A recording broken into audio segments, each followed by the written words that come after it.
오늘 우리가 읽은 본문의 말씀은 예수님께서 12살 때에 부모님과 함께 예루살렘에 올라가셨던 그 사건을 기록하고 있습니다. 성경에는 예수님의 탄생에 대한 이야기, 그리고 예수님께서 30세가 되어서 인류의 구세주로 공적인 삶을 사신 후에 그런 사건들은 굉장히 많이 나와 있습니다. 그런데 실제로 예수님께서 직접 태어나셔서 그 30년 동안 어떻게 사셨는지는 그렇게 많은 자료로 남아있지 않습니다. 그런데 오늘 우리가 읽었던 이 본문은 공생애 이전에 그 예수님의 소년기의 모습을 다루고 있는 좀처럼 보기 힘든 말씀입니다. 그리고 이 본문의 말씀은 예수님께서 스스로 하나님의 아들이시라는 자기인식을 명확하게 보여주시는 최초의 말씀이기도 합니다. 마리아가 예수님을 찾아서 기뻐하면서도 아무래도 이 아이를 잃어버렸던, 예수님을 잃어버렸던 그 당황을 감추지 못하는 것 같습니다. 그 마리아의 심경이 다음 말씀에 들어있습니다. 보라, 너의 아버지와 내가 근심하며 너를 찾았다. 이때 예수님께서 대답하시죠. 어찌하여 나를 찾으셨습니까? 내가 내 아버지의 집에 있어야 할 줄을 모르셨습니까? 이 말씀은 하나님이 나의 아버지요, 나는 하나님의 집, 곧 내 아버지의 집에 있는 것이 당연하다 말씀하신다는 것입니다. 내 아버지 집이 있는 것은 곧 내가 내 아버지의 일에 관여하는 것, 이것과 당연하다고, 내가 하나님의 일을 하는 것이 당연합니다 라고 말하는 것과 일맥상통한다라는 것입니다. 그렇습니다. 우리 예수님께서는 오늘도 내일도 언제나 하나님의 일을 하고 계시다라는 것이죠. 오늘 우리는 이 예수님을 잃어버렸던 마리아의 체험과 또 예수님을 다시 찾았던 이 마리아의 경험을 토대로 우리의 삶과 비교해서 한번 말씀을 생각해 보려고 합니다. 유대인은 12살이 지나고 13살이 13세가 되면 성년이 되어집니다. 그때부터는 자기 힘으로 율법을 지켜나가고 자기 인생에 대해서 책임을 져야 하는 시기인 것입니다. 그리고 예루살렘에서 32km 안에 살고 있었다면 그 살고 있는 그 사람들은 6월절이 되면 예루살렘에 가서 그 절기를 지키고 제사를 드리는 것이 성년의 의무였습니다. 그래서 예수님과 그리고 마리아와 요셉은 그 가족들과 동네의 많은 사람들과 함께 6월절의 절기를 지키기 위해 예루살렘에 올라갔습니다. 그리고 이제 6월절의 절기의 모든 날들을 마치고 고향으로 돌아오는 길이었죠. 몇 년을 이미 다녔던 길이라 요셉과 마리아는 당연히 예수님이 자신을 따라올 것이다, 그 수많은 군중의 무리에 당연히 예수님이 들어있을 것이다 생각을 했던 것 같습니다. 이제 이스라엘에서 성년이 돼가는 나이기도 하고 예수님이 스스로 잘하리라 믿고 있었던 것 아닐까 싶습니다. 한참을 가다가 저녁쯤이 되어서 마리아와 요셉이 예수님을 찾습니다. 친척이나 이웃 사람들 속에 있는 줄 알고 그들에게 물어보고 찾아보았지만 예수님의 모습을 발견할 수 없었던 것이죠. 혹시 성도님들 아이를 잃어버리신 적이 있으십니까? 저는 아직 다행히도 그렇게 심각하게 아이를 잊어버린 적은 없습니다. 기껏해야 마트 같은 데 가서 잠깐 코너 하나를 볼 때 아이가 보이지 않았던 정도의 수준일지 모르겠는데요. 아이를 잃어버린다는 것 생각만 해도 아찔합니다. 걱정이 시작되겠죠. 심장이 빨리 뛰고요. 이 아이가 어디 가서 무슨 사고를 당하면 어쩔까 걱정되기 시작하겠죠. 아마 마리아와 요셉도 그렇게 예수님을 잃어버리자 걱정했던 것 같습니다. 주변 사람들에게 물어가며 한참을 예수님을 잃어버린 줄 모르고 지나왔던 그 길을 돌아가게 됩니다.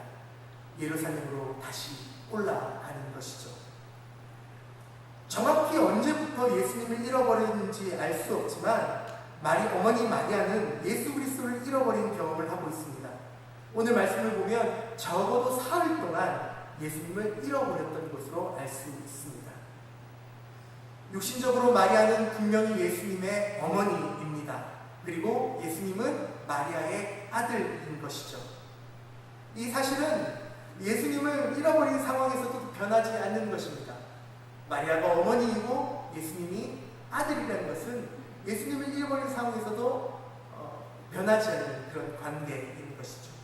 그런데 그 관계는 그대로이지만 지금 마리아는 예수님을 잃어버린 상태, 예수님과 단절된 상황을 경험하고 있는 것입니다.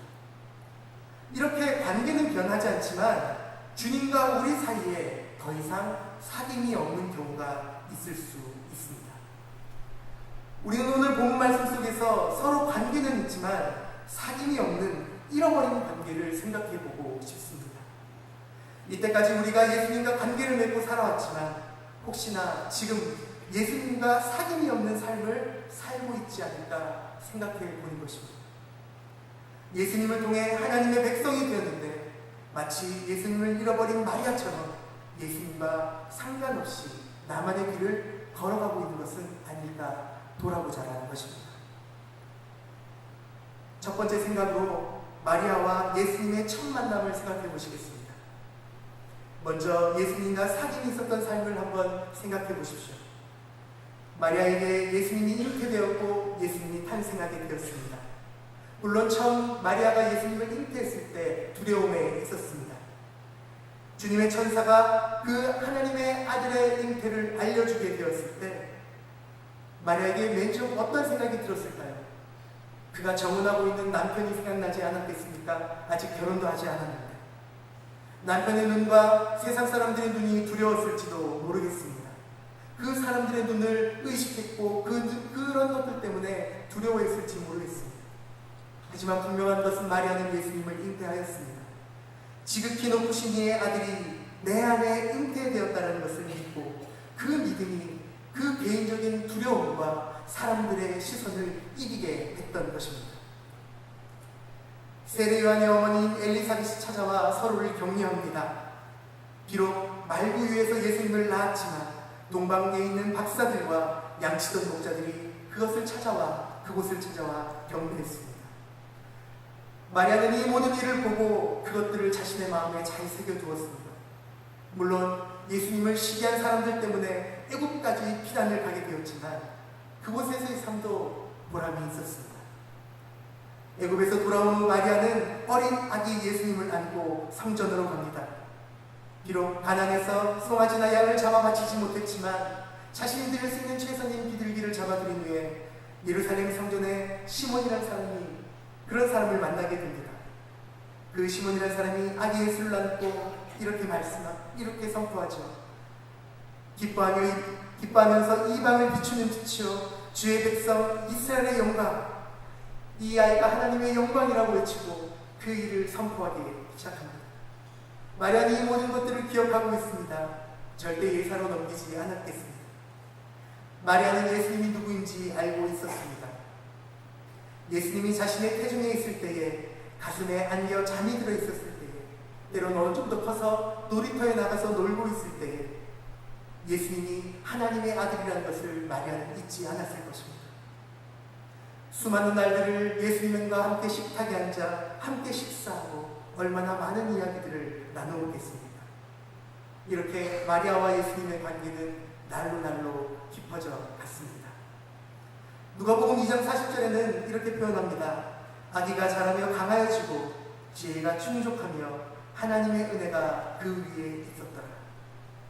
예수께서 마리아에게서 태어나시고 그 마리아의 보호를 받고 예수님은 키가 자라고 지혜가 충족하며 하나님의 은혜가 충만하게 그 마리아와 함께 자라났다라는 것입니다. 성도님들, 우리가 그리스도인이 된다라고 하는 것은 단순히 그리스도를 삶에서 멀리 두고 그냥 구세주로만 믿는 것이 아닐 것입니다. 그 모든 것들을 주님과 함께 나누며 그와 함께 모든 일을 이야기하고 함께 살아가는 것이 바로 그리스도인일 것입니다. 예수 그리스도께서 우리의 삶 가운데 처음 찾아오셔서 태어나셨던 그 기억을 가지고 계십니다. 예수님을 처음 영접하셨던 그 기억을 지금 가지고 계십니다. 그 주님과 두런두런 이야기 나누며 주님과 함께 인생을 살아왔던 그 추억들이 우리의 삶 가운데 추억으로 남아 있으십니다. 결국 우리는 예수님을 영접함을 통해 새 사람으로 칭함받고 우리 안에 있는 예수님께서 우리 안에 자라나셨습니다. 지혜가 풍족해지고 그 은혜가 충만하게 되신 것처럼 우리는 예수님과 함께 은혜의 시간들을 보내왔습니다.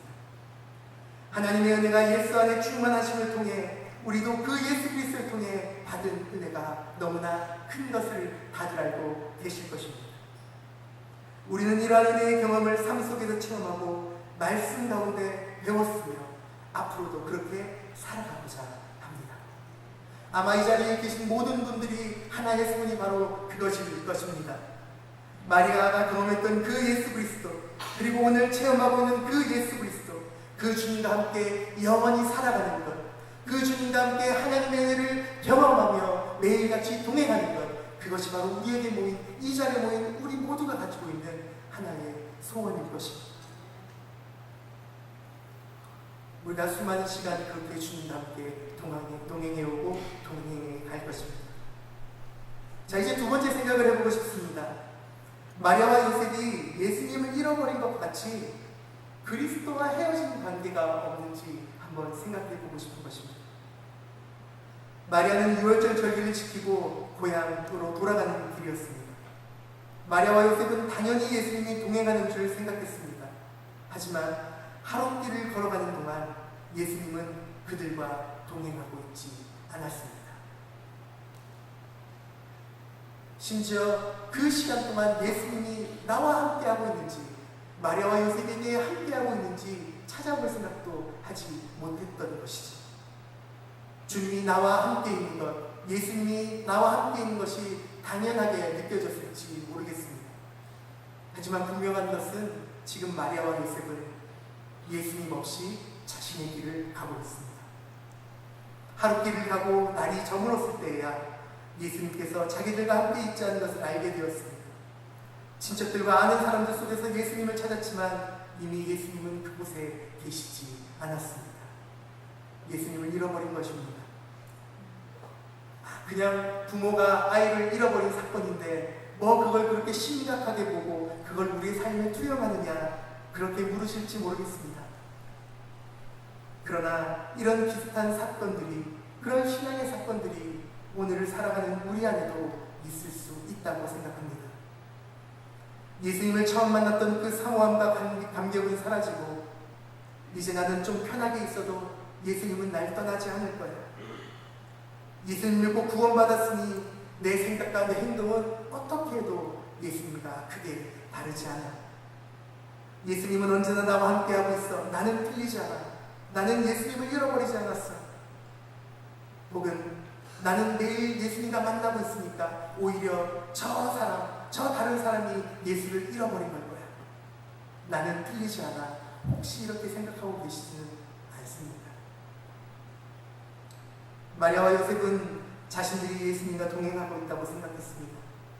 하지만 실상 자신들은 예수님과 헤어져 있었던 것이죠.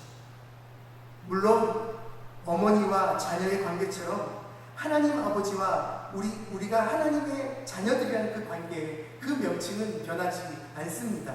사라지지 않는 것이죠. 하나님과 우리의 관계를 그 누가 끊을 수 있겠습니까? 아멘 하셔야 되는데. 그러나 우리 안에 하나님 나라의 가치와 예수 그리스도의 삶과 전혀 떨어진 삶을 살아가고 있다면 과연 우리가 하나님의 백성이며 그리스도인이라 말할 수 있겠습니까? 과거의 예수님과의 첫 만남과 그 예수님과 가졌던 깊은 은혜를 기억합니다. 그 체험을 이야기하고 다른 사람들에게 간증처럼 이야기할 수 있습니다. 하나님께서 베풀어 주신 그 모든 은혜를 우리가 감사합니다. 그런데 말입니다. 그것은 지난 일입니다. 그것이 소용이 없다는 것은 아니지만 지나갔다는 것입니다.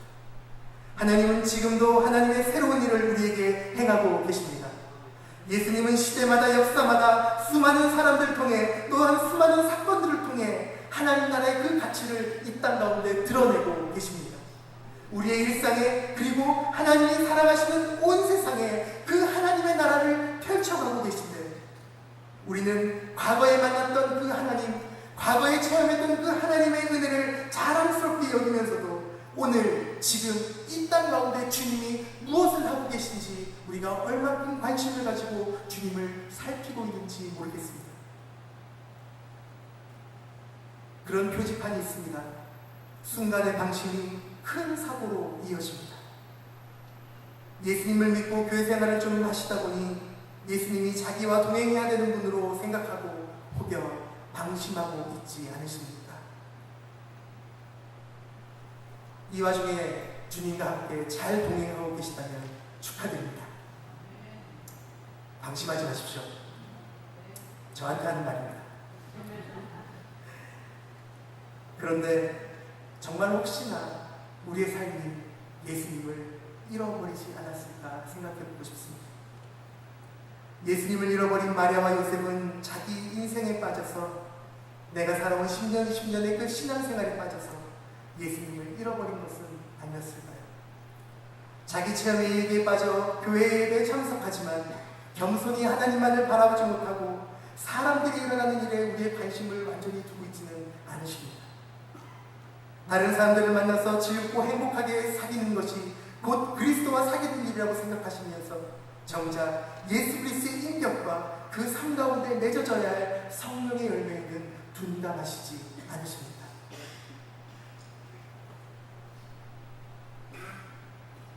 혹여 그런 삶을 우리가 살고 있을지 모르겠습니다. 마리아는 예수님이 함께 동행한다고 생각했지만 주님을 잃어버렸습니다. 하지만 그렇다고 해서 마리아가 끔찍한 범죄를 저지른 것은 아닙니다. 무슨 더러운 일을 행하고 범죄를 저질러서 예수님을 잃어버린 것도 아닙니다. 그냥 단지 바쁜 생활과 그의 부주의로 인해서 주님을 잃어버렸죠. 종종 우리도 그렇게 바쁘게 살아가다 보니까 열심히 살지만 되는 대로 살아가다 보니 타성에 젖어 그 주님의 손길을 놓쳐버린 것은 아닐까요? 그런데 이 와중에 우리가 주님을 잃어버렸다는 것을 깨달을 수 있다면 참 다행이 아닐까요? 정말 무서운 것은 내가 주님과 헤어졌는데, 내가 주님과 떨어졌는데 그것을 모르고 그냥 내가 원하는 그 길을 걸어가는 것이 정말 무서운 일 아니겠습니까? 예수를 잃어버린 채 끝까지 걸어가는 것, 그것이 더 무서운 일일 것입니다. 왜? 간 만큼 후회하기 때문입니다. 2008년 즈음에 중국에 단기 선교 팀과 함께 다녀오게 되었습니다. 그 일정 중에 두만강과 압록강 그 강길을 따라서, 그 물줄기를 따라서 북한과 또 중국에 있는 사역자들을 위해서 기도하는 순례 기도회를 진행했었습니다. 차를 타고 팀원들과 함께 그 두만강과 강변 그 산길을 따라서 가고 있는데, 이게 혹시 가보신 분이 계실지 모르겠지만 이게 길이 포장되었다, 끊겼다가 길이 없어졌다 막 그럽니다. 그래서 길이 없어지게 돼서 산길로 차를 몰아서 들어가게 되었습니다. 워낙 그 일정이 빡빡했기 때문에 한 2시간을 그냥 앞만 보고 계속 달려갔던 것 같습니다. 근데 저도 이제 한 몇 번을 그 길을 갔던 터라 이게 한 2시간 정도 지나고 나면 다음 길이 나와야 되는데 길이 안 나오는 겁니다. 저와 함께 있었던 팀원들이 불안해하기 시작했습니다. 잠시 차를 멈춰두고 우리의 생각을 더듬기 시작했습니다. 잘 생각해보니 1시간 전쯤에 갈림길이 있었는데 그때 오른쪽으로 갔었어야 했는데 저희 차가 그냥 가던 길대로 왼쪽으로 갔던 것을 기억하게 되었습니다. 그때부터 다시 1시간 반 동안 돌아왔습니다. 그리고 그 갈림길에서 길을 찾아 우리가 원하던 길로 가게 되었습니다. 1시간이면 2시간이면 갈 수 있었던 그 길을 4시간에 걸려서 도착할 수 있었습니다. 간만큼 후회할 수 있는 것이죠. 하지만 우리가 그 가던 길을 인지하지 못하고 끝까지 갔었으면 아마 저는 그 일정을 우리가 계획한 대로 마치지 못했을지 모르겠습니다. 오늘 말씀을 통해 보는 이 세 번째 생각은 예수님을 찾아 잃어버린 예수님, 그 잃어버린 길을 찾아 예루살렘으로 돌아가고 있는 마리아의 모습입니다. 마리아와 요셉은 친척들과 이웃들 가운데서 예수님을 찾지 못했습니다. 그래서 예수님을 마지막으로 보았던 곳으로 돌아가기 시작합니다. 돌아간다는 것 참 쉽지 않은 일인데요. 그러나 예수님 없이 그 길을 더 갈 수 없었기 때문에 그 길로 돌아가게 되는 것입니다. 마리아는 하루 종일을 걸어서 예루살렘에 올라가서 성전에 계시는 예수님을 만났습니다. 그리고 다짜고짜 예수님께 마치 따지듯이 묻고 있는 것 같습니다. 마리아는 예수님이 자신과 함께 있었어야 됐다고 생각하는 것 같습니다. 예수님을 자신의 뜻에 맞추려고 합니다. 그러니까 이렇게 얘기했던 것이죠. 나와 아버지가 너를 그렇게 찾았는데 우리한테 어찌 그리 하였느냐. 이게 성경이니까 이렇게 부드럽게 표현되지 않았을까요? 제가 제 알을 잃어버렸다 찾았으면 일단 궁디팡팡하고 난 다음에 니 왜 했는데? 내한테 왜 이러는데? 그랬을지 모르겠습니다. 하지만 예수님께서 이렇게 말씀하시는 거죠. 제가 하나님과 있어야 될 줄을, 내가 하나님의 집에 머물러야 할 줄을, 내가 하나님의 일에 신경 써야 할 줄을 모르셨습니까? 종종 우리는 우리의 주님을 우리의 생각과 우리의 경험에 맞추려고 하는 것은 아닌가 생각해 봅니다. 내가 배워온 대로, 내가 아는 대로 주님이 마치 행동하시고 주님이 그렇게 역사하셔야 될 것처럼 생각하는 경우도 없지 않아 있는 것 같습니다. 하지만 그런 우리에게 오늘 주님이 말씀하시는 것이죠. 나는 항상 하나님 일에 관심을 두고 있다. 그렇다면 너희도 하나님의 일에 관심을 두어라. 오늘의 말씀을 야곱의 이야기로 마무리하려고 합니다. 야곱, 참 쉽지 않은 인생을 살았던 성경의 인물입니다. 야곱은 형의 장자의 특권을 팥죽 한 그릇으로 빼앗았습니다. 그리고 앞이 잘 보이지 않는 아버지를 속여 마다들에게 가는 그 축복을 가로채었습니다. 그래서 결국 야곱은 형 에서의 미육을 사서 죽게 될 상황에 놓이자 외삼촌의 집으로 도망치게 되죠. 그 야곱을 불쌍히 여기신 하나님이 허벌판에 돌을 베고 누워있는 야곱을 찾아오십니다. 그날 밤 하나님이 야곱을 그곳에서 만나시고 야곱과 하나님 사이에 사닥다리가 놓여지고 하나님의 천사가 오르락내리락하며 하나님의 뜻을 야곱의 마음을 하나님께 이렇게 깊은 교제가 그곳에서 이루어집니다. 야곱은 그렇게 그 자리에서 자신이 베고 누워있던 그 돌을 세워 하나님께 제사를 드립니다.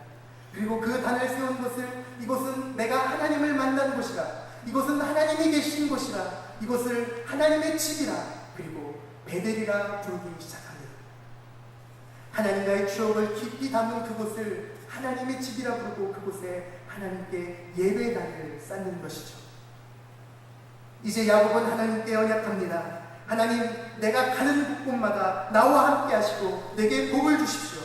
그렇게 하신다면 제가 가진 것의 10분의 1을 항상 주님께 드리며 내가 하나님께 영광을 돌리며 살아가겠습니다. 역시 하나님의 은혜를 받으니까 고백도 완전히 다른 것 같습니다. 결국 그가 외삼촌의 집으로 가게 됐고 그는 하는 일마다 성공을 거두게 됩니다.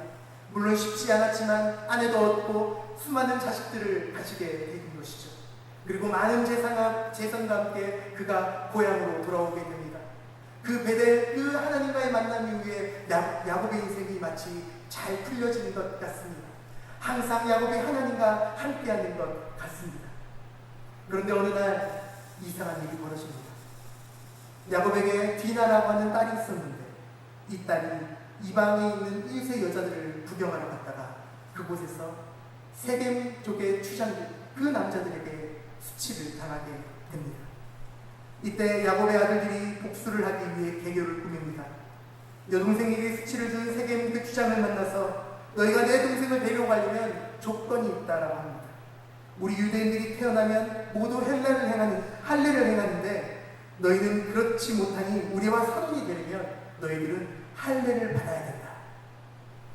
성경 어디에도 이방인에게 할례를 행해야 된다는 얘기가 없습니다. 하지만 이 야곱의 아들들이 오로지 복수를 하기 위해 거짓된 정보로 이 사람들을 속이고 있는 것이죠. 그런데 이 세겜의 주장들이 참 이 디나를 얻고 싶은 마음이 컸던 것 같습니다. 그들이 모두 다 할례를 받습니다. 그리고 일주일 동안 그들이 고통 가운데 있는 그 가운데 이 야곱의 아들들이 그곳으로 들어가 이 남자들을 도륙합니다. 거짓으로 속이고 칼로 그 모든 자들을 죽여버리는 것이죠. 성도님들, 이것이 승리로 느껴지십니까? 물론 그들이 잘못했기 때문에 그들이 죽는 것이 당연할까요? 악을 악으로 갚는 것이 맞겠습니다. 이 사건은 야곱의 인생 중에 적지 않은 실패였습니다. 이제 주변 사람들이, 야곱 집안 사람들이 그들을 속였다는 것을 알고 또 다른 복수의 바람이 불어오기 시작합니다. 악을 심판할 때 하나님의 방법과 그 뜻이 아니라 하나님이 명령하신 그 삶을 이용해 불의를 행하였던 것이죠. 야곱은 지금까지 하나님이 자신과 함께 하신다고 생각하고 살았습니다. 그런데 그 가족을 열어보니, 그 인생을 지금 와서 열어보니 그 가족들이 하나님의 백성의 이름으로 거짓과 우상숭배를, 그리고 악함의 길을 걷고 있었던 것이죠. 주님을 잃어버린 것입니다. 주님과 헤어진 것입니다. 야곱은 가슴을 칩니다. 그리고 그때 하나님께서 야곱에게 나타나시죠. 야곱아, 이제 너는 일어나 다시 베델로 가라. 내가 내 형 에서의 낯을 피해 도망했을 때에 너에게 나타났던 하나님께 다시 단을 쌓아라. 창세기 35장 2절 이하에 이렇게 되어 있습니다. 야곱이 이에 자기 집안 사람들과 자기와 함께한 모든 자에게 이르되 너희 중에 있는 이방 신상을 버리고 자신을 정결하게 하고 너희의 의복을 바꾸어 입으라. 자기 가정에서 하나님을 떠났던 인생의 보따리를 전부 싸서 베델로 올라가게 됩니다. 그리고 그 길 도중에 세겜 상수리 나무 아래 구덩이를 파고 하나님을 떠났던 그 삶의 인생의 보따리를 그 구덩이에 묻어 버리는 것입니다. 그리고 다시 하나님과의 그 추억이 가득한 예배의 자리로, 그 베델로 다시 올라가는 것입니다. 그 베델에서 야곱은 다시 하나님께 엎드립니다. 성경은 증언합니다. 야곱이 하나님께 다시 엎드린 그 이후에 야곱의 아들들을 추격하는 그 어떤 사람도 없었다라고 이야기합니다. 사랑하는 성도님들, 지난 세월 동안 예수 그리스도가 누구인지, 예수 그리스도와 함께 살아오셨습니다.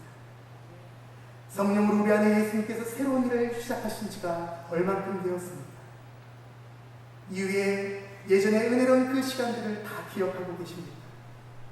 그런데 혹시 그 과거에 빠져 지금 주님을 놓치고 계시지 않습니까?